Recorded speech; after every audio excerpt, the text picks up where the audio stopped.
morning, everybody. That I abruptly stopped the music. I didn't mean to stop it so fast. What's going on? We're all gonna make it. Good morning, Michael. Good morning, everybody. How's everybody doing this lovely morning? Well, as usual, before I get rolling, this is Brandon with Crypto Trades and Tech. And anything you hear me talk about here today is just my opinion about what I see going on in the markets. If you were to take any trades blindly based on anything that you hear, here you're going to end up losing all your money. And I'm late with my van by the river, living in a van down by the river. That said, let's get to looking at some markets. So here's what I want to kind of do today. I want to take a step back and I want to look at some fundamentals data. So in the past, since a lot of the group here has been together, we all got together, pretty much the band got together pretty much the summer of 2020, really. And the one thing that I've excelled at, and this is what I want to refocus on, is because I have a background in technology, I've excelled at, looking at different projects, figuring out where the best investments are, trying to stay away from kind of the more garbage things. I've missed a few that moved pretty good that I thought were going to be as good as they were. But for the most part, that, and then the other part is macro fundamental analysis, looking at what's happening with especially Bitcoin at a broader perspective, different metrics. And that's more of a learned skill over the past year. I've really dialed into a lot of key metrics to help us analyze what's happening with Bitcoin. So I kind of want to share some perspectives with you on what I see going on a more fundamental level, because I think that's where I can add the most value. When I zoom out and I take my trades more, I'm more of a trend trader by nature. So that means I want to identify a long-term trend, and I want to buy as price comes into weakness at a more long-term level, comes into support levels on a move down, and then continue to ride that trend. So that's where I'm really focused right now on Bitcoin. As you can see, I've got highlighted here in green. This is my accumulation zone. Let's move this over a little bit. My accumulation zone here for Bitcoin. So I've freed up some capital on this move, this pop here, and then a few of my altcoins as they've come into some, Matic. I sold quite a bit of Matic up here when we broke out and then failed to take out this all-time high as we rolled back down.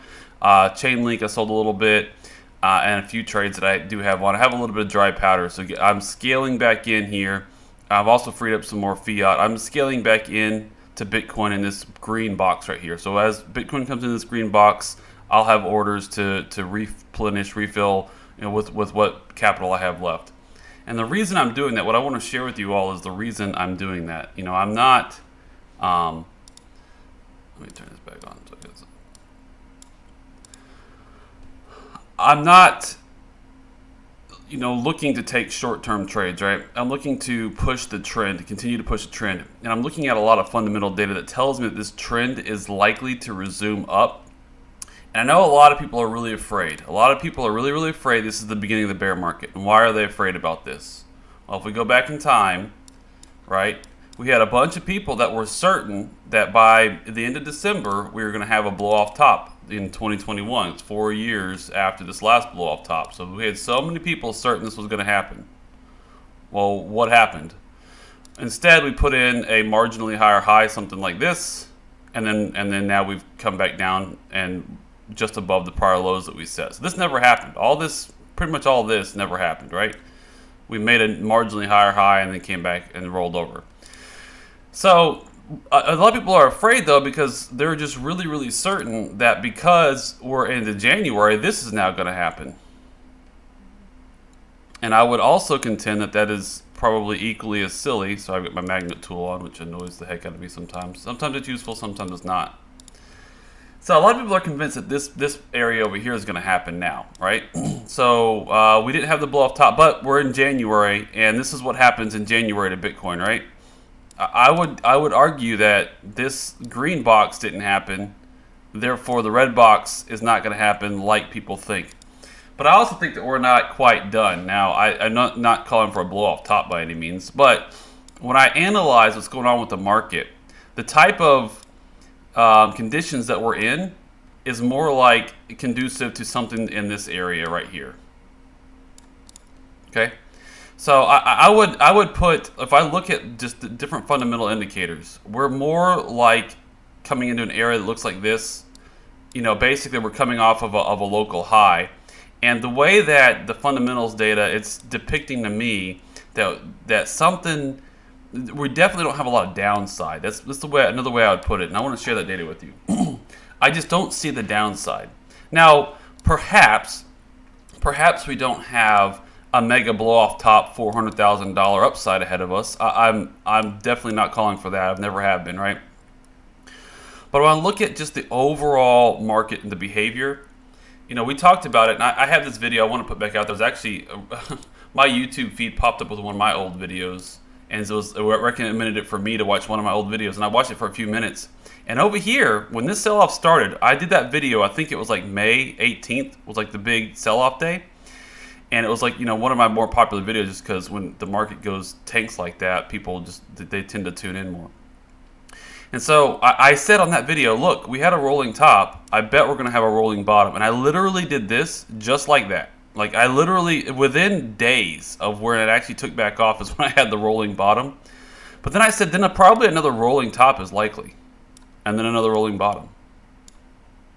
And this is exactly what I'm seeing. I see the fundamentals data looks a lot like this over here, right? It looks just a whole lot like this. Now, again, we can't expect this exact price action. I do have a fractal in one of these charts right there. We can't expect this to play out exactly, right? And obviously it hasn't. let's just look at this. I know a lot of people are looking at this, but I want to bring out a few points here. There's a lot of nuance to how all this price action works. There's a lot of nuance to it. So you can see here's the fractal from the summer sell-off, right? And then you've got the same you have the same general hallmarkers. You have a selling climax. Let's change all these to white. I'm going to start labeling these for you guys. You just have a selling climax, pretty straightforward. And then you have a bounce, an automatic reaction, more or less. That kind of sets the top of the range. And then you have a secondary test of that same low, right? And then prior to that, you have a bit of a trap that gets set here. That again tests the top of that range, and it establishes the top of that range. And then something I've learned more recently is the creek. We talk about the creek, the jump over the creek. I had the creek as a horizontal level. Wyckoff experts, I'm not a Wyckoff expert, by the way, telling me that the creek is actually a descending channel. A lot of times it's actually just all the price that's built up above all this level. So this area right here, if I take these two, this top trend line and clone it, this is basically the creek over here that we got to jump. And then at some point we'll jump this creek. So we're going to stay below this creek, and then we're going to jump it. Okay. But all the hallmarks are there. But you look at the nuance, right? It's very interesting to me, because anybody who is trying to play fractals, and I go on and on and on about how fractals are just about worthless. Fractals are, in my opinion, just about worthless. But when you look at just a few things that people were looking at here, like, so when we had this automatic retest, so we had an AR much earlier, and then this was the fractal, right? And then a sell-off. We actually bounced at the same basically time period that the last fractal was coming off, right? And then over here, when we had this secondary test over here, we didn't have a secondary test. We went up into a trap. And then as what would have been the trap level before, then that's when we came off, like if I just don't have unmodified, timing on this fractal. So it's remarkably the same though, right? You have a selling climax, automatic response, a trap, secondary test. You can see the secondary test over here was more, the wick down right here and this wick down here are pretty close. But the timing of it, if I were to try to line this up by that peak right there, timing's, way off over here. If I line it up by this low over here, right, so far we've been pretty on, but now we're going down when this went up before. Lots of little nuance, right? So again, this is why if you back test fractals don't work other than to just get a general sense of the behavior of the market under certain conditions. So that's why I use the fractals. I'm just gauging the general reaction of the market. And what I gauge from this is we get a big sell-off, this is open interest, long side wipeout, and then we have some sideways trading action, a bit of a trap at the same level here. We barely take out that high and then immediately get rejected. Not too uncommon to happen in trading, right? You grab some liquidity and boom, we get immediately rejected. Down into a secondary sell-off. This is the capitulation low over here, the secondary test. And then you establish this creek as you then have price weakness down into this bottom area. But the general hallmarks are, and it happened in September, and it's happening now, is you trade in a range, you put in a trap, you then sell off to the bottom of that range, you trade in the bottom of the range, you put in a bear trap, so you put in a bull trap here and a bear trap here, get everybody off sides both directions, and then you either, and you can also break down from here, by the way, this can also be, these general patterns can be, this can also break down. This can be a redistribution pattern, right? So that's another thing to watch for. But I have a lot of conviction that this is not a redistribution pattern, that this is actually an accumulation pattern for a lot of the data I'm going to show you. But I'm going to take a second here. How to mention people in here. I think you just add them, Nick. I scaled out in case it went lower. Yeah. So I started just noticing this pattern, right? We're in the bottom half of this range. So from a trader's perspective, let's take all this fractal nonsense off of here. Let's get rid of some of these drawings that I got. Oh, come on now. All right. Sorry. I'm just going to remove all the drawings off of this chart somehow. From a trader's perspective, here's what I saw. I just simply saw this. We had a range we were trading in, and then we dropped below, and then now we're trading in a lower range, right? And so what I did is I went hunting for levels to look at selling into, right? So the bottom, we're going to trade in the bottom half of this range. So now we're going to be, in my opinion, because this, we were in a range up here. I was going to say the same exact thing. I'm going to take the 50-day off of here. This is the same exact behavior, right? We had a range. You trade in a range. Happened over here in September. Actually, just because these lines are going to get crazy, I'm just going to draw it with my little manual drawing line. You trade, you lose a level, you bounce around on a range, and then you put in a trap, you lose that level, and you bounce around in a lower range, and then you bounce out. Okay? And so I see this general pattern of behavior, right? You bounce around, set a trap, drop to the bottom of that range, bounce around some more, and then you make your decision about what you're going to do. So it's happened multiple times. So anticipating that, after we took a stab at buying this support and it got stopped out over here, my next move was to say, okay, I'm going to go the other direction. I'm going to trim when things come to the top of this range. And when I saw this roll over right here, so this is where I sold right there, that little tick right there into that area as it rolled over. So I trimmed some positions here, mostly on altcoins. I went and pretty aggressively trimmed some as some altcoins were coming off, curling over right there. But I trimmed a little bit of Bitcoin there as well. Some trades I had on. Okay, so there you go. Thanks, Heath. So this is just the general behavior that I'm seeing. It's just this. We have a range. We're trading in this range, and then when you get this initial rejection, a very strong move below this range, and then it ping pongs around. So yes, I trimmed some with the expectation of buyback or to scale back in the bottom of this range. Now I have it. These charts are getting too busy because I'm messing on them, but the one that I had with my kind of highlighted range that so this is my accumulation zone right here. So let me remove all these drawings again. Let me show you why that's my accumulation zone.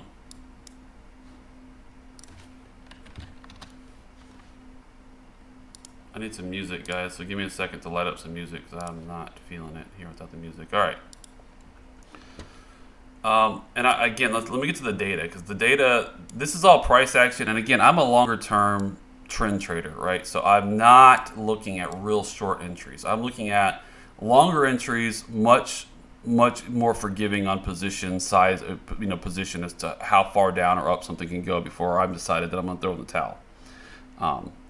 But that's, let's play this song here. All right. So this is that long-term trend that I'm watching. Should we break down convincingly from here and head down, then I'm going to have to change my tune. I'm going to have to basically admit that this fundamental data I'm about to show you is wrong. And it's no longer correlated with price, right? There's no longer good correlation. But fundamentally, You know, this is that bottom line. That wick low right there, if we were to take that out, close below it, and then show some resumption down, I'm going to have to say, either admit that I was wrong about a lot of this data, or the data is very quickly going to turn against us, where the derivatives data starts to get overheated, you know, as longs try to defend this area on leverage, and or on chain with a bunch large inflow of coins onto exchange. We do have a risk event this week that I want to call out, right? So on the 20th, we have that there's a congressional hearing about Bitcoin and its energy usage. I'm guessing that we're going to have weakness into the 20th, and that might even cause a bit of a spring low. And my guess is also that event is going to be probably a non-event where they're just more talking about, you know, they have some people representing some mining companies that are talking about, you know, how they're using sustainable energy or whatever. Yeah, you're right. Probably. Trade talks. Let me look at my comments here because I think I'm not able to see. Okay, there we go.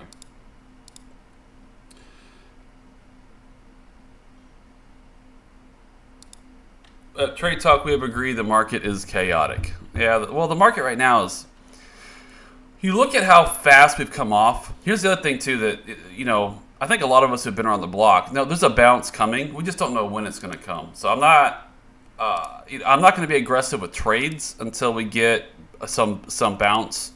Break this downtrend trend line right here, and especially the 50-day moving average for me. When we close back above the 50, I'll be a lot more aggressive about trying to take a trade or two to see if we can't get some more upside here. Ultimately, if we don't take out this low convincingly, to me, this is still a higher low from this major low sitting here. I know it might take out the low of this low, but this wasn't a new all-time high, right? This was. So this is a major high. This is a new all-time high, major high. So this next sell-off here is the major low. This is an intermediate low and an intermediate high. As a trend trader, not as important to me, right? The major high and the major low was important to me. As long as we maintain that upward trajectory, that's what's really important to me. Sorry. But yeah, so if you look at the speed at which we have come off of here, you know, Bitcoin likes to do this where it has a really strong sell-off and then a bounce out of it when it kind of regains its, you know, finds a floor. But there's a lot of data that shows that it's probably going to bounce. But again, this is the longer-term trend I'm looking at, right? We have, to me, a longer-term uptrend. This high, a higher high, a low, and a higher low. And this is a very long-term macro trend, right? But this can change. I think if we lose this low over here, then I've got to be more guarded. Now, in theory, we can come all the way down and still stay above this low over here and resume up, right? But if we lose this level, you know, my next area of attack is to look at maybe buying coming to this level, see if we don't double bottom there, right? But that's why I'll be, you know, looking to unwind some more on pops if we do lose this area. As we come back up into it to test it as resistance, then I will be probably trimming again, just like I did here. So I have something to buy in the lower levels. But, all right, got a Willy Woo comment. Was no Willy Woo bounce. Markets like to do the unexpected, I think is what you're trying to say. I think we go lower than people think before bounce. If bounce here, too many people would exit, so that's why it will not happen. Oh, fractal cloning? Yeah, I mean, I don't use the fractals to trade. That's all. I've said it a million times. I think it's interesting to watch. I've said it a million times. It's interesting to see just the general behavior.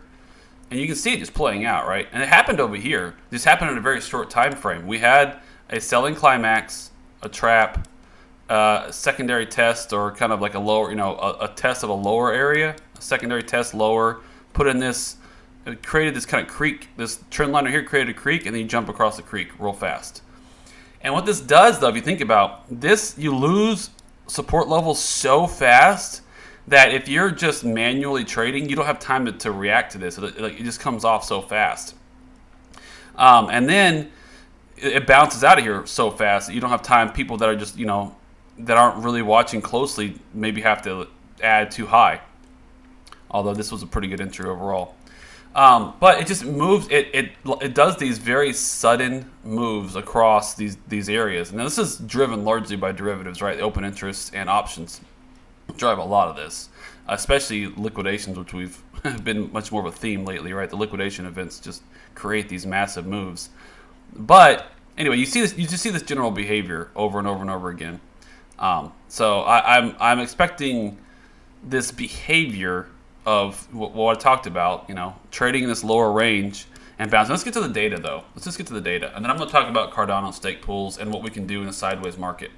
Because, again, I don't see a lot of downside from here. I don't think we're going to get an 85% bear market. If we are entering the bear market, I will freely admit that, right? Once we get whatever this next bounce is, we get our relief rally or dead cat bounce. If we roll over very pathetically and unconvincingly at 50 or 52,000, and then all of a sudden the fundamentals data, the derivatives data just overheated as heck, and there's a lot of coins coming on exchange and everything, then I will then be saying over here, we are probably now in a bear market. The fundamental data is turning very sour, and we're getting a very weak, kind of rolling over price action at a very not convincing level. So then I will flip. But as of right now, I'm not seeing that. And here's some data. So this is the MVRV score, which I don't like using this too terribly much. But what I found interesting is just this general theme of how overheated a lot of these metrics were last year at nearly the same exact price, right? So 40, he highlighted, this is Game of Trades highlighting this is a tweet from him. At $43,000 in, was it February of last year, the MVRV score was 3.5, right? So that means there was a lot of people in a lot of profit. And then as it started to come off here, when we hit that same price on the downside, 2.2. And then when we hit that low over here in September, it was 1.9. Now we're down to 1.7 at the exact same price. So this means that there's a lot less people in profit at these levels. So there's a lot more pain being inflicted across the market is generally what this means, right? So that's actually what that really tells you is that this is not a euphoric market which has a lot of downside left in it. Is really what this tells me. This doesn't mean that we have to go up anytime soon, right? This alone does not mean that we're going to go, up to $400,000. What this means to me is the downside is limited because there's not that many people in profit anymore as compared to what obviously as from 2020 we're in a totally different environment. And I'll show you another way of this is documenting Bitcoin that tweeted this one out. The fear and greed, right? In 2021, when we hit $40,000 for the very first time, very early January, right? 2021, the fear and greed was 90. When we hit 40,000 in 2022, a year later, the fear and greed is 10. So again, very different market sentiment, very different. So this is obviously talking to market sentiment, not so much anything world fundamental data, but it's just interesting to see.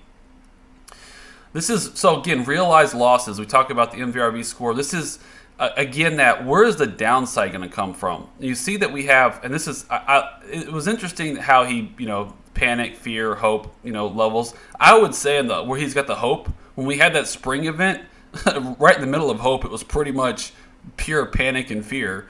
That was the ultimate.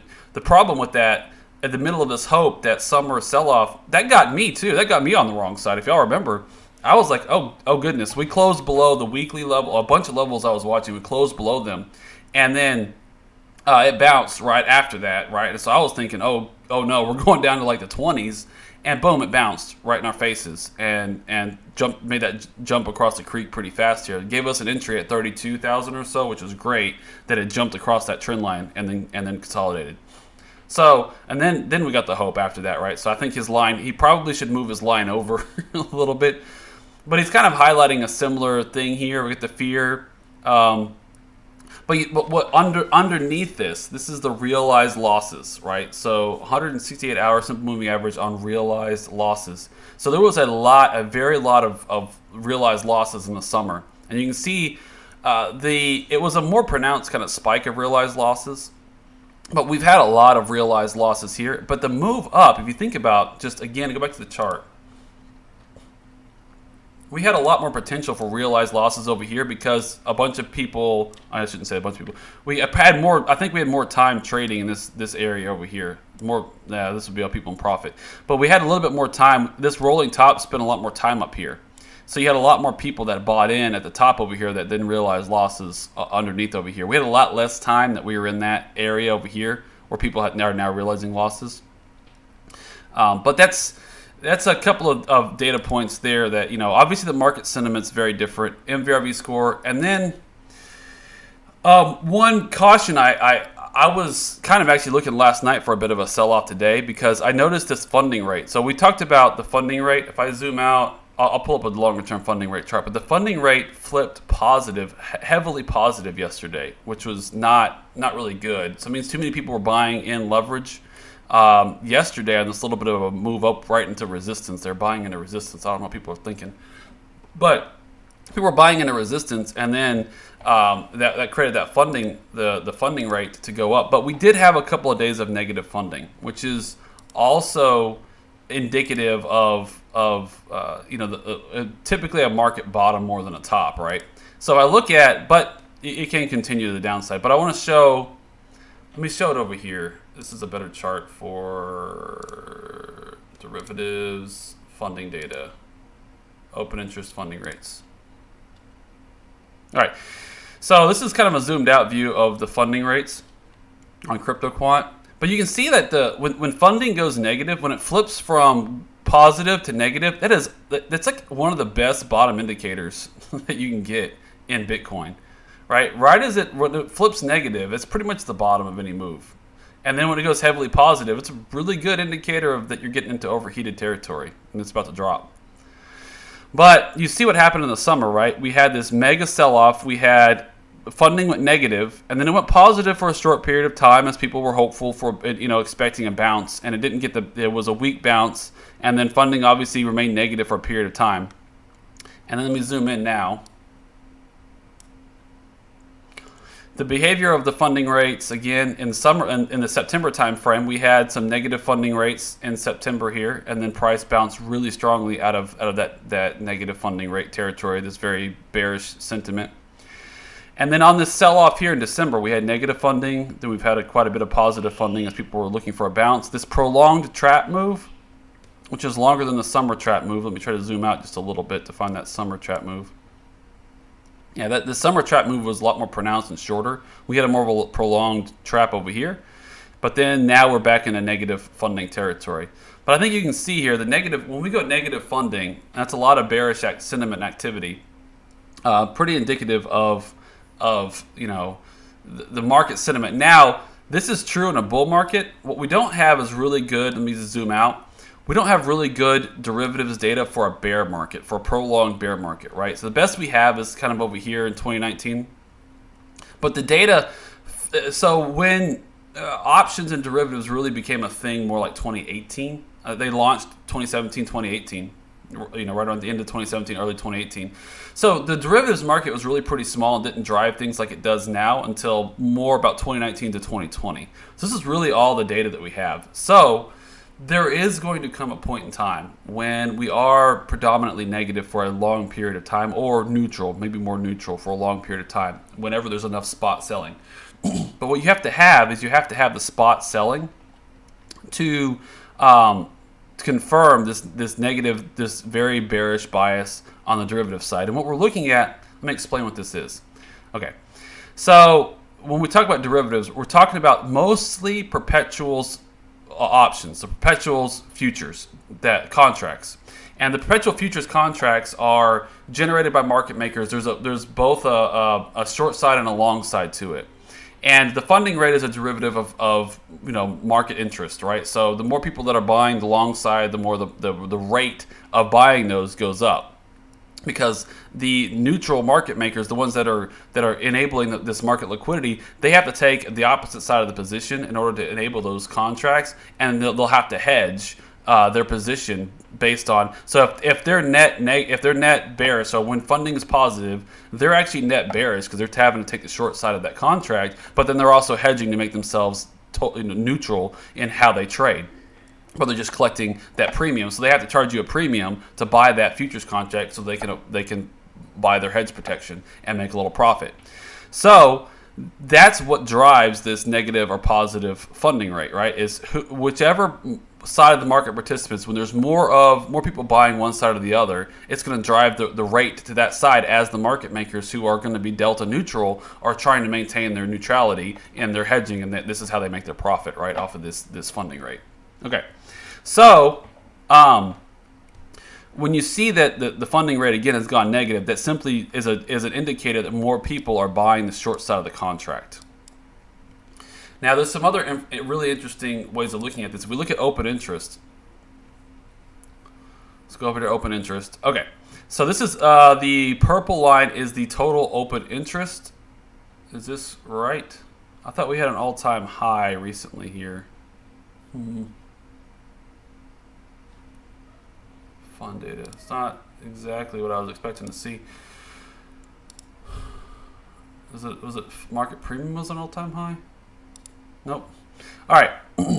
So we put in. I was looking at some open interest charts the other day, and I'm not seeing the data reflected here as what I thought it had. But we had a really, really high open interest, and maybe it was into December. I'm just got my time frames wrong.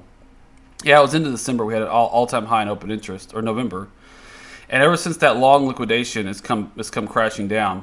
Open interest has. Now I think I'm gonna have to go look at this. Might not be.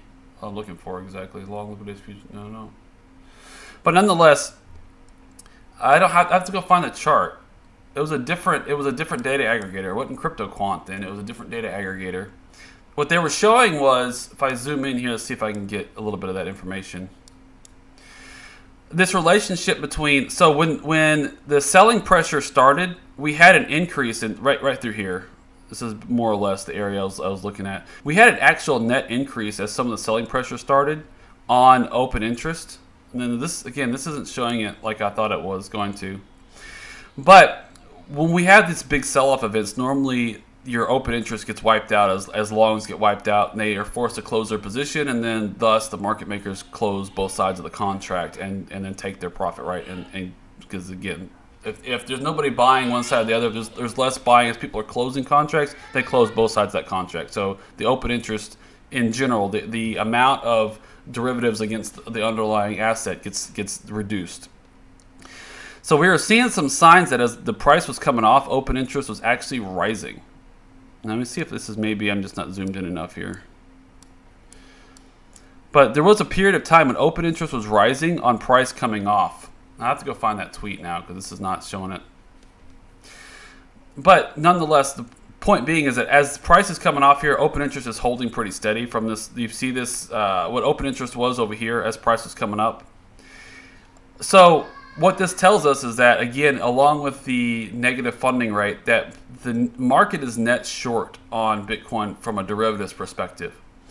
And what we look for is a disconnect, and what I've been looking for is a disconnect between the derivatives market. So what are derivatives, people that are buying options, are they buying against or with spot buying or selling?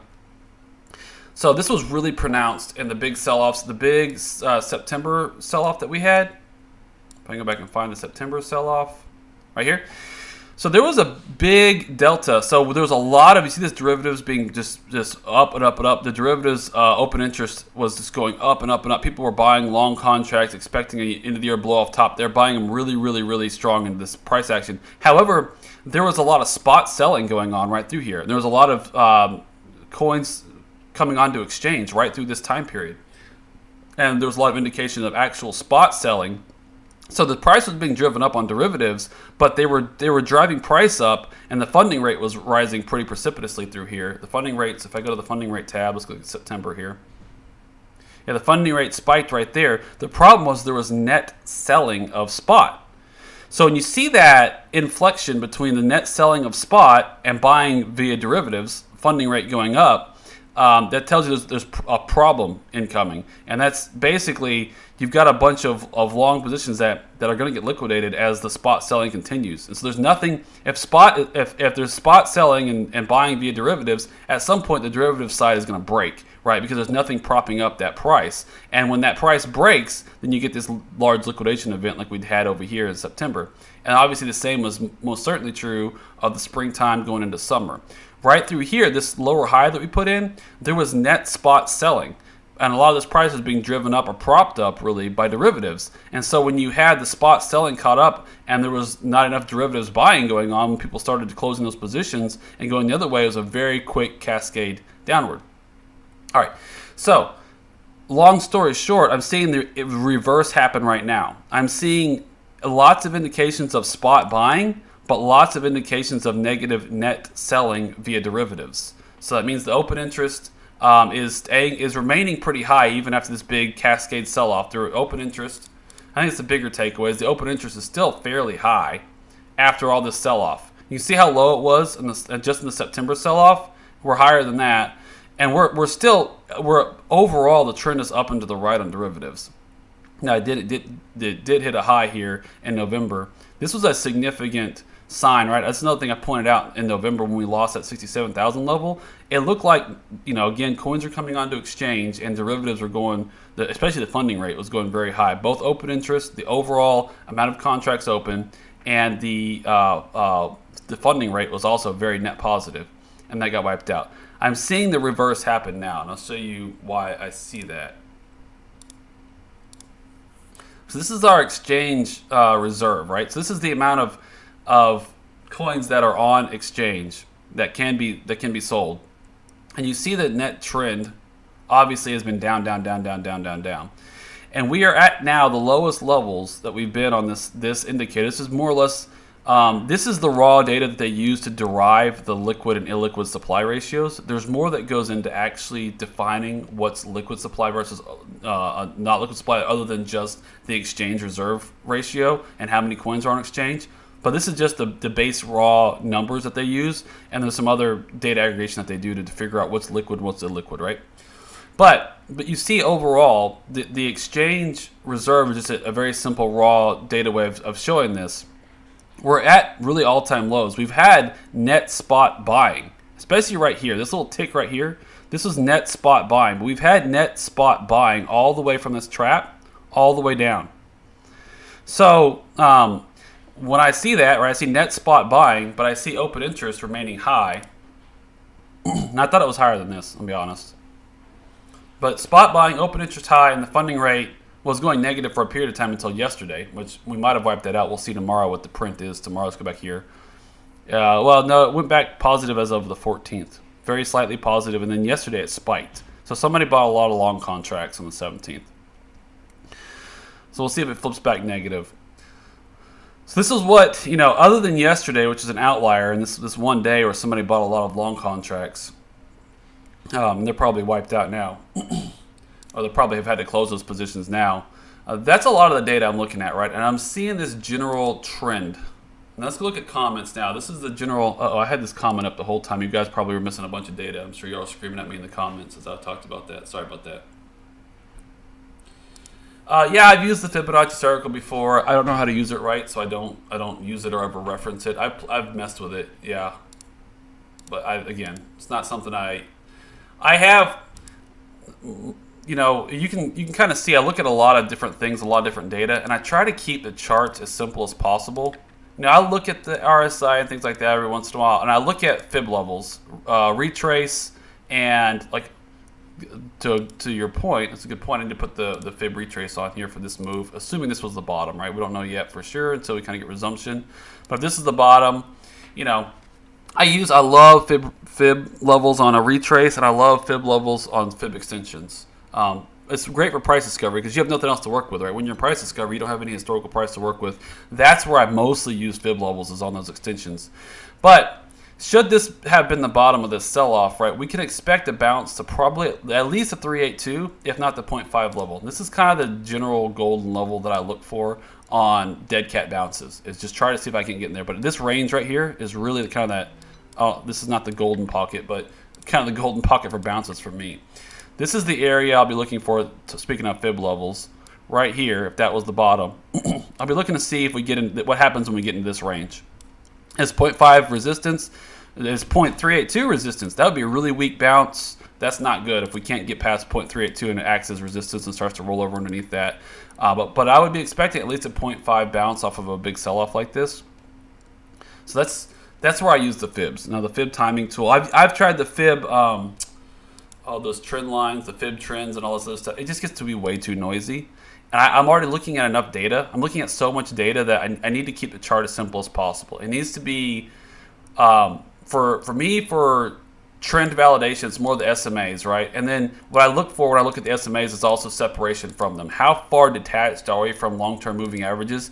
And that tells me a little bit about, buying and selling opportunities. Like this 200-day moving average, as it plots right through here, if you get too far detached from it, the RSI is probably, all these indicators are probably overheated. You're a long way off from the longer-term moving average. So this is, to me, this is where I get cautious and should be selling.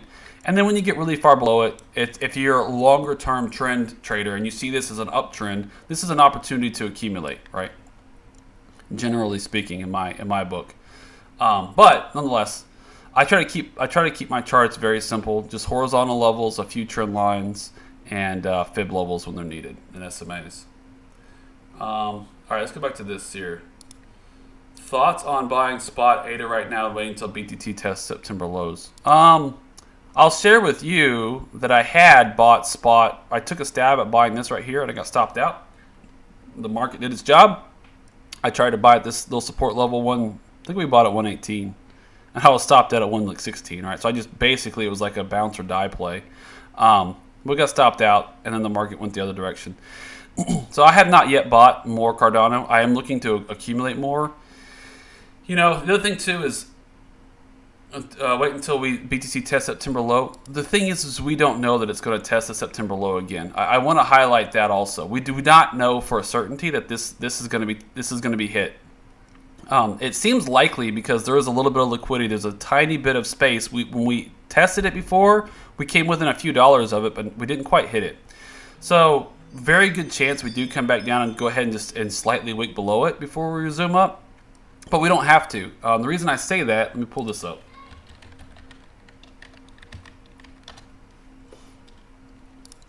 All right, so you got all these Wyckoff accumulation charts. You guys have seen too many of these probably throughout time. But there's a lot of potential for something that looks more like this. This chart right here. If I'll see my screen, I hope you can see my screen good. So you see the ST and phase B. There's a chance that we trade sideways in a range above that level. So it happened over here in September. If you look at this, let me just show you this. See this wick low right here? Right? And then we came down to that daily level right there, that Heath level right there. And we pinged that Heath level a few times, and that's what we held. And then we resumed right off of that. Never actually retested that low again. And then now, after a couple months, the market decided to come back down there and finally get that level for the most part. But there's a chance that we actually, you see this again, another daily Heath level. We got exact same kind of thing going on. I am not 100% certain that we actually test that lower range. We might hold this higher area just like we did in September. And this is kind of emblematic of that Wyckoff style too, where you put in that selling climax, and then you put in a lower low, the ST and phase B, and then you never touch that low again. You stay above that support, a higher level the whole time. So this is something that I don't know for a fact. This is why I had that little green box earlier. So I said I'll be scaling in that area. As we touch this whole area, I'm going to be scaling in to long-term positions, not any trades, right? This is not trading. This is just long-term rebuilding positions on profits I've taken from different things, right? But nonetheless, or fiat in general that I have to buy more with. Okay, so this is my range to buy into because I want to get some buys in case we don't ever get to the bottom of this range. Now, I will reserve some dry powder for the very bottom of this if we were to touch it. And then that'll be the last of my dry powder. And then trades will happen on resumption out of here, right? If I get some, strength coming out of here, we get a strong bounce off that level, break this trend line and show some resumption, then that's where I'll be doing some trading. But until then, this is my area to accumulate because I do want to accumulate some if we only ever hit the top half of this box. So to that point, on the Cardano front, I was waiting for 131. I'll show you why I'm waiting for 131 myself. I'm still waiting for 131. I might not get it.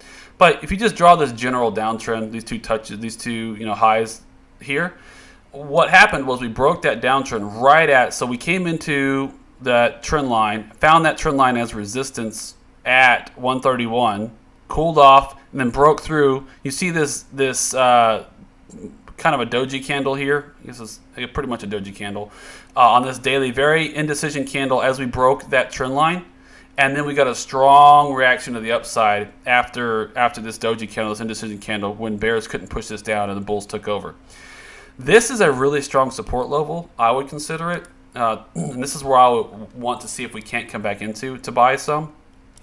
But as strong as this reaction was, you see we already took out this high. I'm going to be less inclined to say it's going to come. It's going to retest this level. The odds are decreasing because we took out this high. But we still definitely could test 131. So using some of, if we look at like, I'm gonna just channel my inner Heath here. Okay, so when I'm looking at this, I see again the bulls took over after again this doji candle tells me a lot. This was an indecision candle. Bears tried to push down. Bulls were trying to fight to get out of here. Bears lost control when it pushed to the upside, took out this high. We're still below this resistance over here. The thing is since we've taken out this high, we have kind of on a shorter time frame confirmed trend,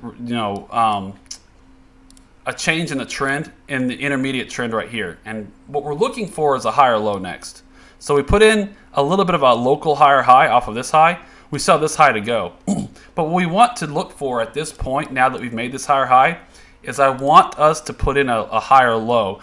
And I don't know exactly where that's going to be. That's the problem. The 131 seems like a good area to look to maybe lean into if it were to come back down there and looks like it's going to put in a lower low here and resume up. But I don't want to get too aggressive until I can confirm that we've put in a lower low and it looks like we're curling back up out of there. So long way of saying, very long-winded way of saying, it may be better just to wait a little bit longer on my trading time preference, right? I'm sure there are good traders that are looking at these levels right now that could probably take intraday. If you look at like how the intraday setup is here, I don't know if there's a setup or not looking at this, but I'd have to really drive into some lower time frames. But I'm over here mostly in the daily time frames, and so what I'm looking for is a daily candle to close above these areas over here. Very long-winded way of saying that, if we were to resume and then after we establish a higher low somewhere in this area and then resume up, that to me is still a good place to look and lean into and buy. Again, 131 is the area I really want to try to take a stab at buying into. And another reason I like 131 is you see that doji candle we put in there again. That's the top of that doji candle. I'll pretty much know as we get to the bottom of it, 125. If we were to break down 125, I'm probably wrong because the bulls had their move and then they've lost control back to the downside over here. If we were to get back down here, in theory, we can put in a higher low all the way down to these levels down here. The problem is it's not super convincing. As much sideways action as we've had, it's not, to me, super convincing. But I do like what we have so far. Basically, the setup I'm looking at so far is a very strong downtrend, and this is where the fibs are going to be really, really helpful. This, to me, though, does kind of confirm that we should have probably put at least an interim bottom here at 107, taking out this swing high right here. So another way to look at it is a overall target as well on any entry is basically $2. We haven't made it all the way to the 184 level, so 184 and $2. Now that I've said all that, I'm looking here. The daily close today, if we close the daily above this is a weekly support level right here, 145, 146. If we were to close the daily above or right at this level, that might be the level to start watching because that's going to be, again, that's a weekly level. If you look at the weekly candle currently, big move up, rejection so far. The weekly candles, we're going to close that weekly. We got a long way to go on this weekly candle, so don't want to overreact on that just yet. This, though, is a bullish engulfing on the bottom here. So this is also a trend reversal. So I'm looking for indications of trend reversal. Big, long sell-off. And you see this candle right here? This is a weekly. I didn't notice this till just now. It's the first time I probably looked at the weekly on Cardano. This is a bullish engulfing candle on the weekly. So we took out the low. So we have a bearish candle, right? This is the last bearish weekly candle. So this is a really good indicator that we're This is probably the best indicator yet that we're looking at a trend reversal potentially at the bottom over here. And so one bullish push, bearish candle, complete engulfing of that candle, and then we've taken out the last whole bearish impulse's top price. So here's the top price of that whole bearish impulse, right? So basically you had a bearish move down, a 1 week bounce, and then the bounce went all the way to 159, right? And then the bears took back over. Now we've had a bearish impulse to the downside, which bottomed out at 107. And then the bulls took back over, bullish engulfing of this bearish candle, and then we've also taken out this high. Plus, we're on the outside of this trend line. All, to me, all very good indicators that we have where the market is working on a reversal. To your point, though, if Bitcoin were to make that low, if it were to take out and hit that September low, alts are probably going to come off pretty strong. So that's probably going to get us at least down to our 131 level. But let's go look at Cardano of Bitcoin. Even stronger, right? This is a nice looking bottom cup kind of formation over here. But here's the thing: as you see this swing low right here that acted as resistance. That's we'll just call it 3,096 sats. So 3,096 sats. This swing low right here was an important level: resistance, resistance, resistance, and then it broke through. Odds are we're going to retest that. So to your question about if Bitcoin wants to test this 39.6 swing low again before resuming, most likely Bitcoin dominance is probably going to spike, which means altcoins are going to come off, which Cardano would be in that grouping. So Cardano is probably going to come back down to test that level at least. And we'll see if it gets any lower than that. But this level, I would be watching for this level to test. So honestly, my best answer is probably wait for a retest of this level to try to lean into Cardano. And whatever price Bitcoin, especially if you're buying Cardano with Bitcoin like I am, this is what I really care about more than the USD chart. I want us to, I don't want to buy this big move up. I want it to retest and then maybe add a little bit on the retest. Knowing I'm wrong, probably. If it loses this, I'll give it some space. If it loses this swing low, then I need to exit or trim my Cardano position. But yeah, buying into this support level, you can start to trim. If you were to lose, say, the weekly or something. But for me, I just give it until this swing low. For me, that's what I would do on buying buying Cardano there. But those are kind of my thoughts on the Cardano chart. The USD chart looks good. You can see this is general. Look how much support. How many buyers there were in this area, how long it consolidated here. It's just a good zone. I mean, it's a pretty good established zone to try to accumulate some Cardano into. And you're wrong if you lose this general zone, right? If you start to go under this zone, then you're probably wrong. And if you're, again, more long-term acquiring spot, you can try to buy into this zone and trim if we were to lose $1. Basically, if we lose $1, then it's going back to much lower levels, 40 cents or something.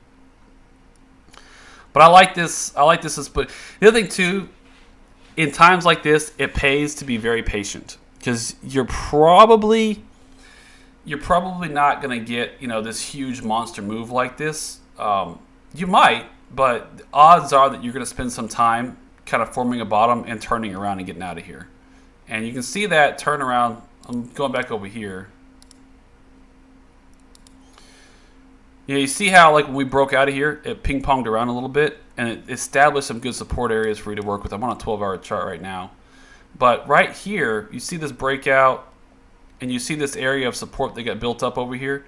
Those are really good areas to look to lean into on your way back out of here. And then this breakout here is a really good trade entry.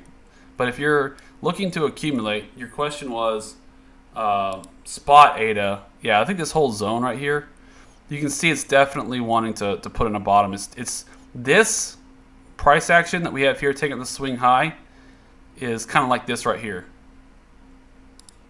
You see the same basic thing happen. You had a sell off, a little bit of a weak bounce into that trend line, kind of confirm that trend line.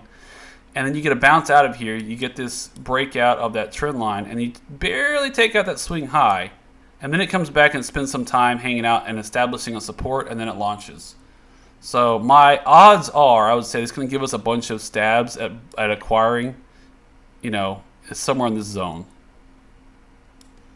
I would love 131. We don't know if it's going to get back down there or not, but you know, kind of looking at a lot of things. Again, that Cardano BTC chart.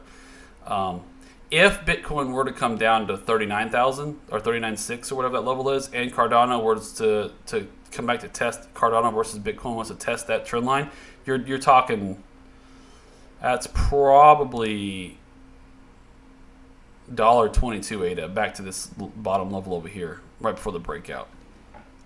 So just be aware that that's also a possibility. So I wouldn't get too impatient. But if you're looking to acquire a spot, buying the dips into this kind of this whole area, I'm going to expand that area because I see this price action over here, that breakout area. What level is that? 151. Yeah, anything below 151, probably up to really 120. It's a pretty good zone to look to accumulate if you're looking for long term. So I'm gonna do the same thing. I'm gonna take my own advice. But what I want to wait for first is I'm waiting for kind of confirmation on multiple areas that Bitcoin is going to put them in a bottom. What would be really constructive for me is if we bounced into this trend line next, came back down to this area, and then started to try to come out of here. That means that we might not test this bottom area. We'll see. A good chance we hit this, lose this area, and kind of follow this trend line down. Right? That's kind of probably the more probabilistic,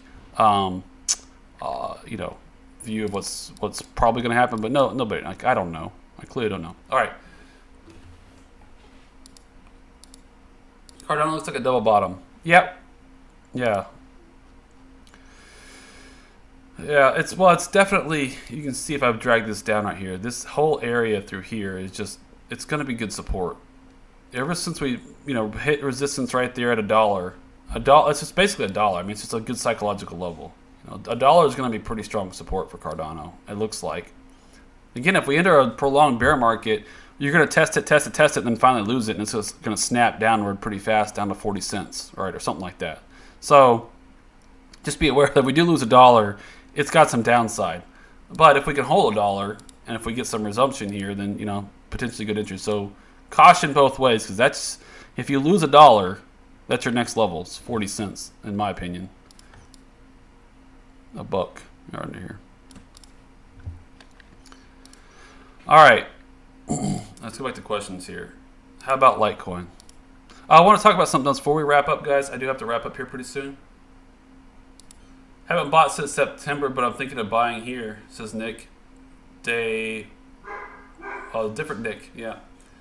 Have to assume there was more leverage on last spring.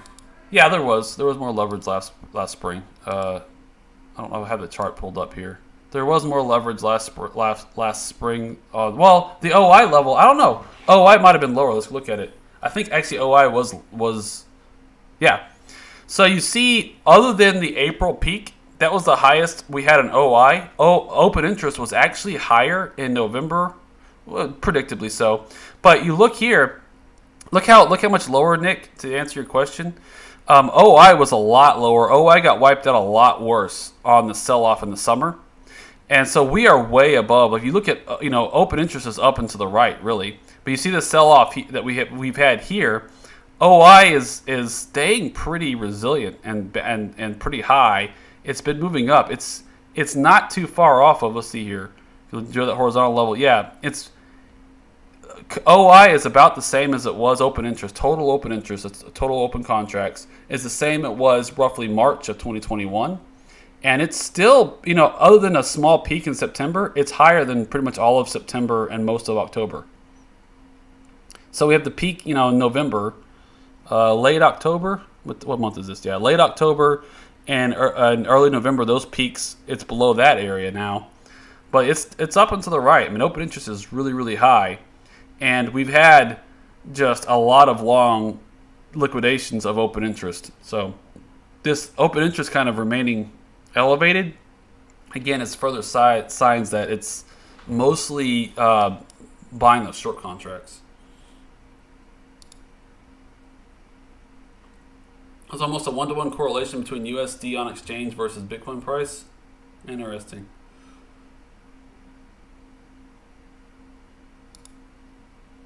Bond market participants getting hurt. Your opinion on the crypto markets? I don't know that I have. You know, I'm never really big into watching bonds, other than watching the bond interest rate as kind of a risk on, risk off indicator. So the bond yield, you know. So when bond yield drops, people are buying bonds, and so that's a kind of a risk-off indicator. When bond yield's rising, that's typically a risk-on indicator. But what's interesting is the markets. What are the markets doing? The broad markets are curling over here.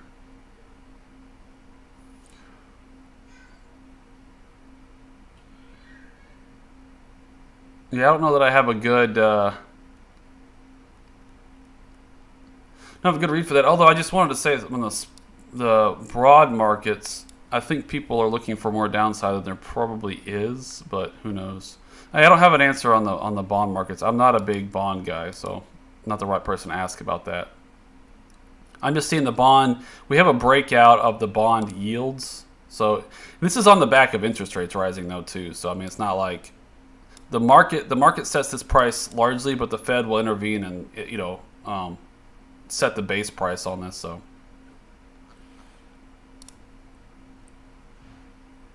Check USD reserve.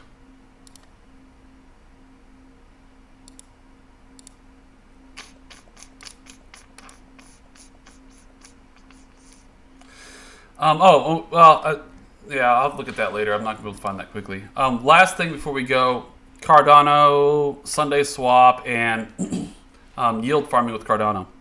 So if you are looking to accumulate some Cardano, if we do enter a bear market, right? What I think probably is going to happen is we're going to get a crabby bear market. Let me just kind of address this general issue.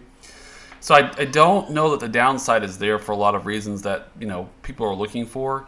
I think we'll be because we didn't have back to what I started with. We didn't have that big blow off top over here. So I think the downside is probably limited. Think about this. The equivalent of where we're at is like over here, right? So we had about the equivalent move of like maybe this area. So maybe we get a capitulation event and have a few months below where we're at right now. That could happen. But we don't have this blow off top, so I don't see from the peak to the bottom, I don't see the downside being nearly the same.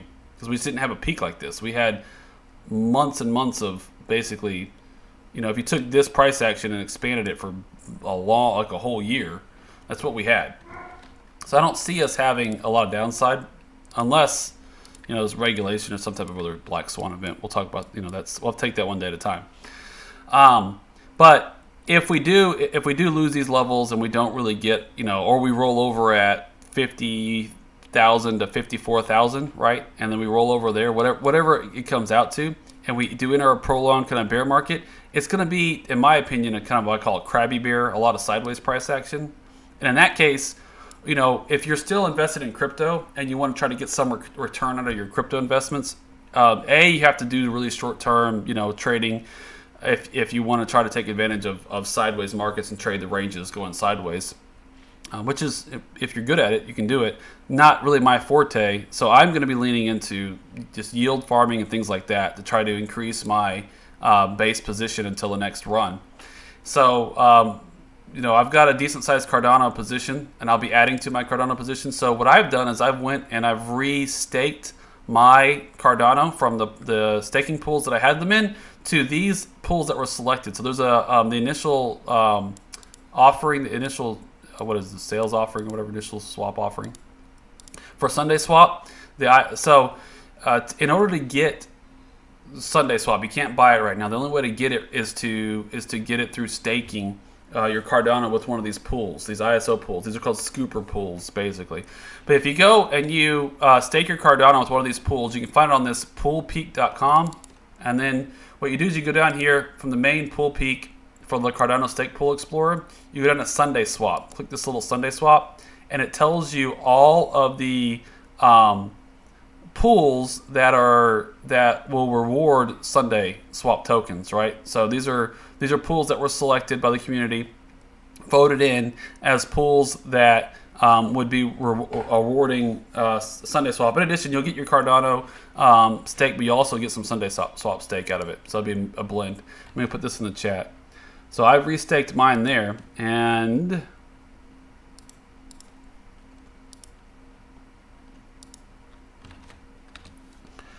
I'm curious with the bond market thing. I need to talk to some people who are more versed in what I got that bond market question sitting there. More versed in the effects of the bond market on the broad markets. But let's see here. Can you talk about what to expect in terms of practical usability in DEX swaps? If I buy an asset, how long until I sell at ballpark? Some saying it will be long. I can resell it? All right. Like, I'll be able to trade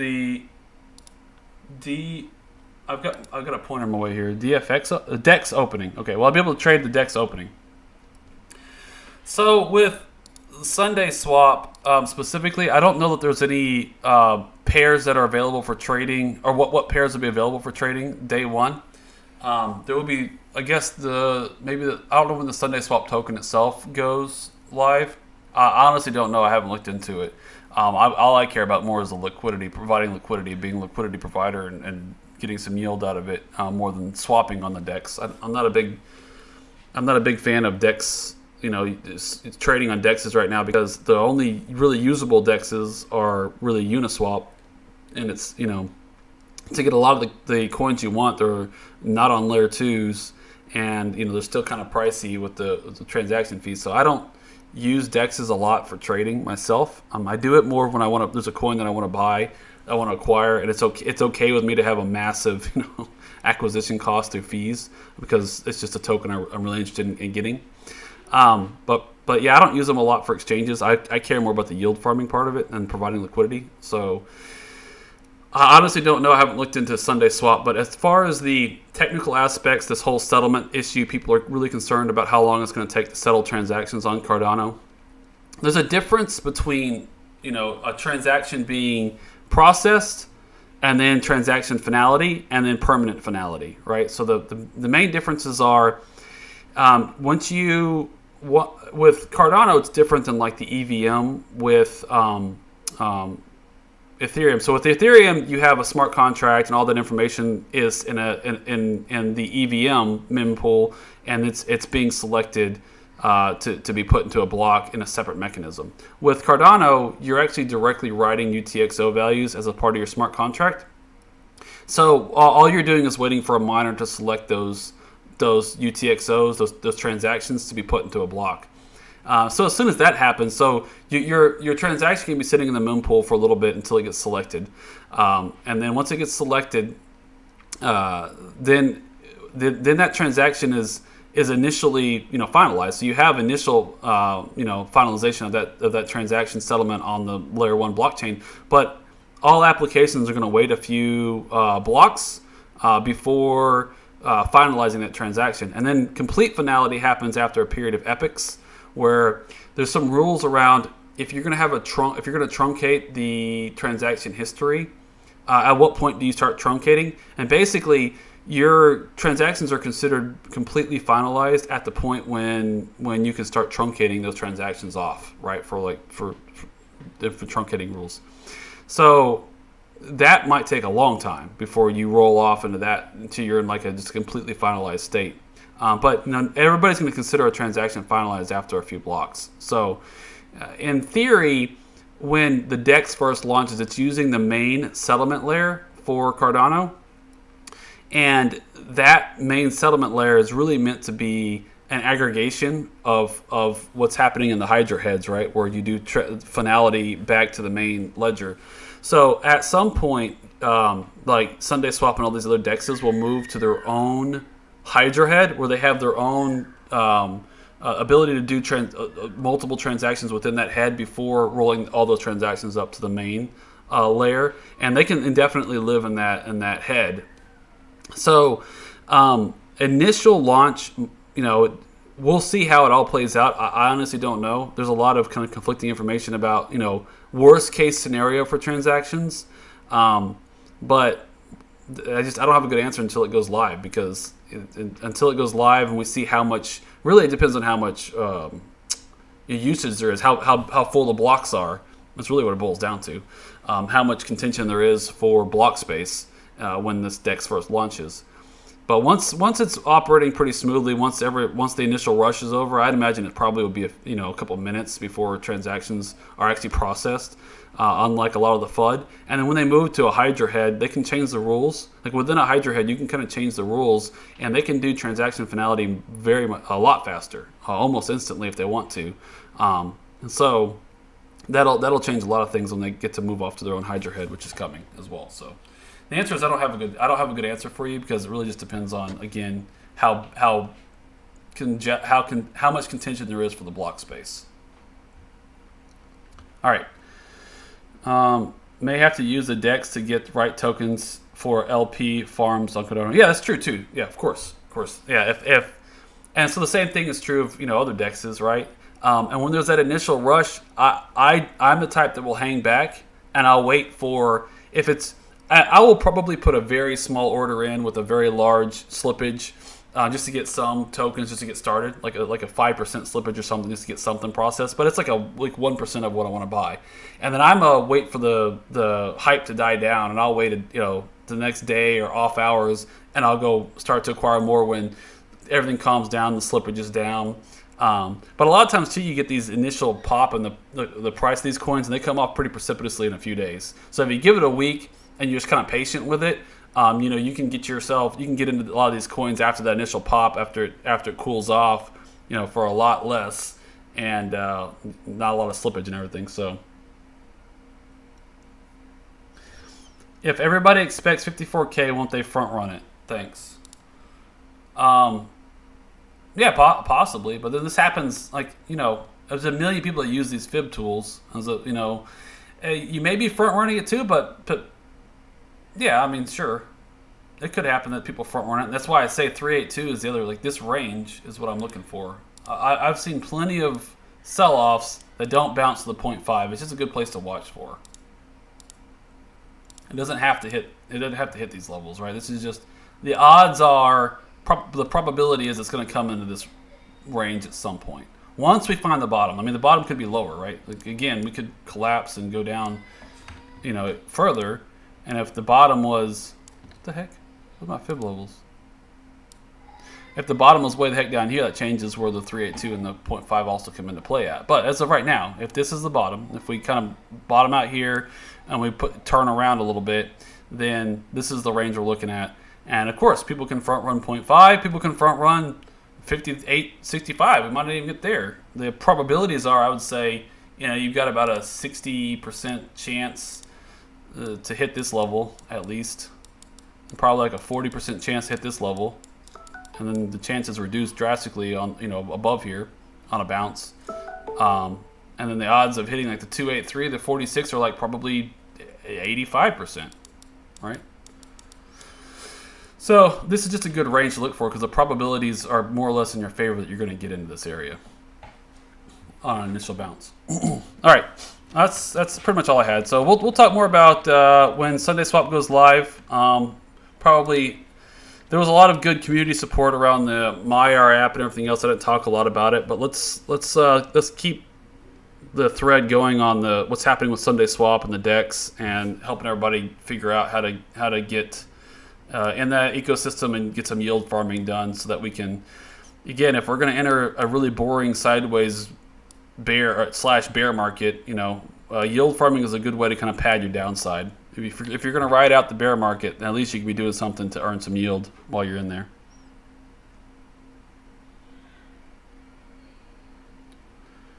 Do I have a hash? Yeah, I can show you a hash chart before I go. I think it's under network indicator and under, well, if you just Google, where is the hash rate chart? I've got a really sore throat today. What's the deal is? All right, here, I'll pull it up. Hold on. So if you just Google Bitcoin hash rate, so is it blockchain, blockstream? There's a bunch of them. Here's the easiest one to see. There you go. So just Google Bitcoin hash rate, and then there's your all-time high in the hash rate. To your point, thanks Heath for pointing that out too. Hash rate has been seen a lot of times as a leading indicator of price. I think it's more a derivative of price, but the hash rate bouncing back so strongly and hitting an all-time high while we're having a sell-off is also just one of many other indicators. This is a 30-day moving average. Here you go. Here's a 3-year. So yeah, this is up and to the right. So this China kicking out all the miners was quite the black swan event, right? And that really just changed the trajectory of this whole quote-unquote bull market. And I think this honestly was this nail in the coffin that killed bull markets, but it may have launched us into a super cycle. That's the other thing to consider, is that this may be this is the volatile early stages of a super cycle. And super cycle doesn't mean we're going to $1 million next month. I think people, maybe some people, that's how they define a super cycle. I don't know. I think of a super cycle as the market is moving from this very boom and bust cycle to something that looks like NASDAQ. That to me is what a super cycle is, right? Where you move away from this insanely volatile, peak and then huge drawdown, and then the halving creates another massive supply shock, another peak, and then a huge drawdown. You move away from that, and finally you get into this normalized, just ramp up like a NASDAQ style chart. That's what a super cycle looked like to me. So I am starting to warm up to the idea that we are in the early stages of a super cycle, which this is just another indicator that the network is healthy. Miners are excited about mining. This is also a little bit of technology, right? So we've got better, higher hash power miners out there and everything. But with the chip shortage, that is very, a minimal part of this equation. What this is Chinese miners have finally been able to relocate, and they've moved elsewhere. Plus, people continue to invest in more, mining equipment and everything else. So this is a strong bounce back reaction, and that's healthy. And so you look at that, hash rate's at an all-time high, way higher than, not way higher, but it's quite a bit higher than it was even over here in April, and the prices come off. So another indicator that we're actually fairly healthy from a macro perspective, fundamentals perspective. So that would also maybe, and nothing else, that means, again, another indicator that we have limited downside. So thanks for the question, Heath. I love Matic. It looks ugly right now, but I love Matic. Yeah, I got out when Matic this is a thing that I'm doing nowadays, right? When you lose an all-time high, when you break out, if you lose that, I'm out. Like if you don't get a convincing breakout, that's where I start to trim. And I did that on Matic.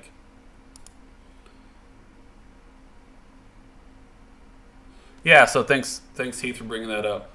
My thoughts on it are, this is miners from China being able to finally relocate, and then also the new chip shortages have been a big issue. So it took maybe a little bit longer for it to recover because people couldn't get new miners for a long time. There was a huge shortage of miners in the market, but now this is probably those Chinese miners have found new homes. And the thing is to consider, they're not going to hook up whatever their oldest equipment was in China. Whenever they find the new home, they're probably not going to even run their oldest equipment anymore. They were running it over there because it was in operation already, and it was worth it for them to keep running it. But setting up new operations, they're probably going to clear it out and put just new equipment in, the newer of their equipment. Their electric costs might have gone up, who knows. But this is a healthy, strong bounce back reaction. And this is, again, miners from China finding new homes / new higher power miners coming online at the same time. So that's a little bit of both of those things. So not unexpected. I mean, this chart is up and to the right. You look at, this is just what it does, and it will probably keep going up here, but we'll see. I think it just means it's a healthy market, up only. Terry aspect. All right, guys, I gotta run. I do have something else I have to get to here pretty soon, so I'm gonna flip back on the Doge-wave and close it up. Thank you guys for your time today. I appreciate everybody being here with us.